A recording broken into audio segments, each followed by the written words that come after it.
Okay, in this power supply box, the other thing that I forgot to mention is it's also got capacitors in it, which act as a battery, sort of. It sort of acts like a battery, but what it does is it smooths out because after the AC current going through the rectifiers, it's still going to be pulsing, so the positive and negative current is still going to be pulsing from 0 to whatever voltage it gets up to. Anyway, that being fixed is being fixed from capacitors. Yeah, capacitors. And yeah, it basically just smooths it out. It charges them and keeps them as I draw a load. It keeps it all charged up and stops it pulsing. It's alright. I think it was alright if it didn't have it. Actually, no, I don't think it was. I can't remember, because I had it wired in series after the rectifiers. All the DC outputs of the rectifiers wired in series, which don't know if that stopped it working very well, but it was only putting out about 3 or 4 volts, which wasn't very good. Wasn't good enough to put. You need about 18-20 volts to charge a 12-volt battery. It's a bit of a pain trying to get it perfect.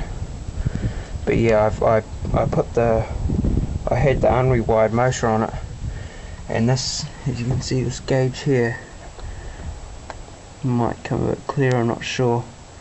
It's a max of 20 volts, and that needle was going past 20 and just carrying on until it stopped. That was just the windmill as well. That wasn't the solar panels that have got wired up as well. So yeah, that's why I changed the motor. But yeah, I'm gonna have to change it back again, unfortunately.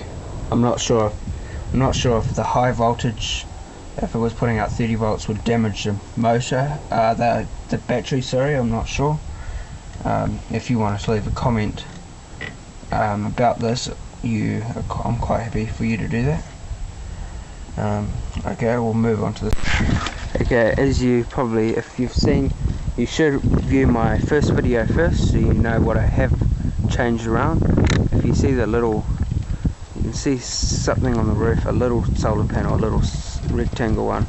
That was the one I originally had, but it didn't really do much, so I went up to this 5-watt panel. I'm not sure the wattage on that thing. This one's 5 watts definitely. It's brand new. I think it costs about $100. It's not bad. That puts out, at the moment, it's quite windy and overcast, puts out about, I think it read 23 volts before, so that's not too bad. No, yeah, I can actually, hang on, I'll turn this on. Oh yeah, see, that's what the windmill was going straight over past the 20 and carrying on until it stopped. So it's about 23 volts, I think, that solar panel's putting out, which isn't bad. If these lights were going, I would have been able to show you, but I don't know. I think one of them's blowing. They were going and now they're not. Had a lot of issues with them in the first place, is why I went to an inverter. They just didn't seem to be always seem to be blowing, and all the rest of it. Now they're just getting used as every day. Just flip them as you come into the chicken house, basically.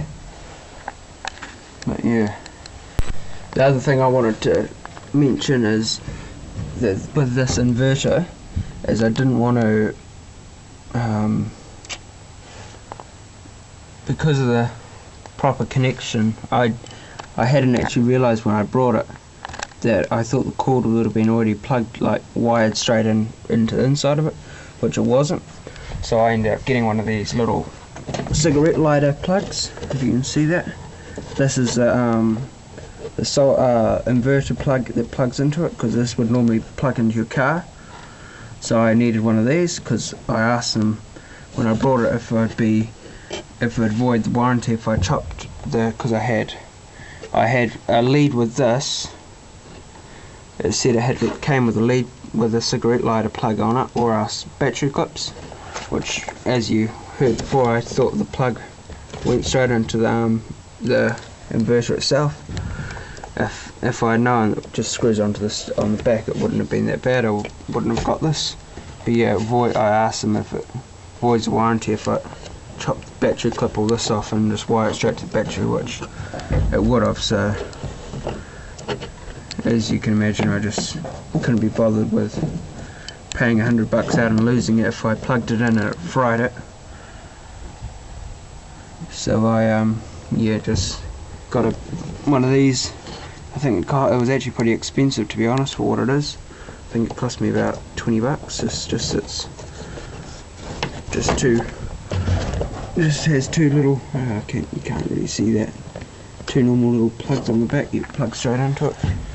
Very basic, but yet very expensive. And yes, that is a smoke alarm, just if you saw that before. I thought I might as well put it in just in case something catches fire. I thought it would be better be safe than sorry. I'm just going to show you my battery here. Hang on. There you go. It's 85 amp hour battery. It's deep cycle.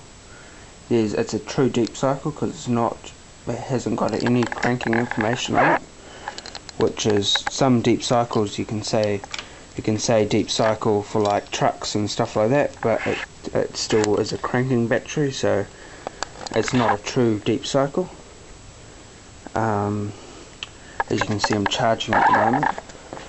It was reading 60% before, which is a bit odd because I looked online on a website I'd be given, and it showed it as, I think it was putting out 11.5 volts with no load on it. It's a voltmeter straight off the terminals in the battery, and it read 11.5 volts, I think it was. And I went online to this website and it showed it would be 0% if it was, I think it would be 25% if it was below, no, 25% if it was at the minimum of 11.8 volts, so any lower and it would be flat, which this seems to think it wasn't flat, which is a bit odd. Can't understand that. Okay, and here we've got my unrewired motor. Oh, it's actually a stator. I forgot to mention it's 3-phase AC. So we've got the 3-phase here, and then we've got the neutral here, which you plug the neutral, and then so you have 4 wires coming out of it basically. Because I don't know if you saw, but the motor that I've got up there at the moment has big, huge 8-gauge cables running around the inside of it. I don't know if I've stuffed something up in it or why it's not putting up basically any voltage, so it's pretty gutting the time I spent on it. But yeah, this one puts out, I think I was saying 20 volts at low wind, which is pretty good. The thing is if you had a horizontal axis wind turbine, which is one that spins, my motor sits like that, which is a vertical axis wind turbine. A horizontal axis wind turbine would sit like that, and it would have blades on it instead of drums or whatever you'd have, and it would be spinning. So the ground would be down here like on the chair, if you can imagine that, and then that would be up on a pole, and this would spin that way, and the whole thing would obviously have to turn, which is why I didn't want to go with one of these windmills, because you have to have slip rings and stuff on the poles, and you also have to work out all the turning, because it has to turn into the wind for the blades to turn, so it's a bit of a pain, which is why I went for the first wind turbine that I'm doing. I went with one of the vertical axis wind turbine, which is a bit better. The other thing I also wanted to show you, instead of buying all the, sorry about that, my card got full, my camera stopped. Okay, like I was saying, instead of going out and buying capacitors and resistors and stuff, go into an electronics shop.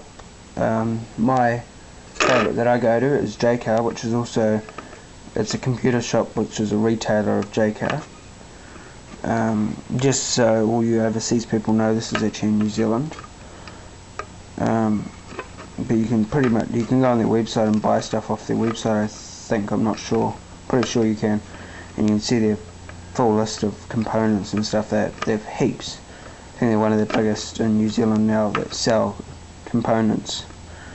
But yeah, I went in there, and like before, I brought 2 power supplies, old computer power supplies. One was really old, one I've got here, got the light there, as you can